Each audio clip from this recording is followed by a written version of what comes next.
һәрбер кеше үз туган телен яратырга тиеш. Кайда гына тормаса да, кайда гына яшәсә дә, беренчедән инде менә мисал мин, туган тел мине танытты. Туган телне яраткач, үземне патриот булгач, ничек менә нинди дәрәҗәгә мендем инде, кеше бөтен халык белә, бөтен кеше якын итә мине, туган тел сөйләшкәнгә, туган тел белән сөйләшкәнгә, төрле төбәкләргә китсәң дә, татар теленә түгел, үзеңнең туган телеңдә сөйләшсәң, сине кеше гел якын итә. Безнең үзеңнең туган телдә уй фикерләрне дә матур әйтеп була, матур сүзләрне дә туган телеңдә генә әйтә аласың син.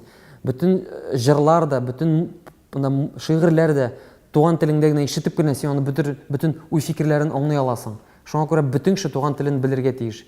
Бик үк чип-чиста белмәсә дә, онытырга тиеш түгел, тырышырга тиеш. Менә шулай дип уйлыйм мин. Туган телне яратыгыз, туган телегезне яратыгыз. Нинди телдә сөйләшмәсәгез дә, туган телегезне белегез дә яратыгыз.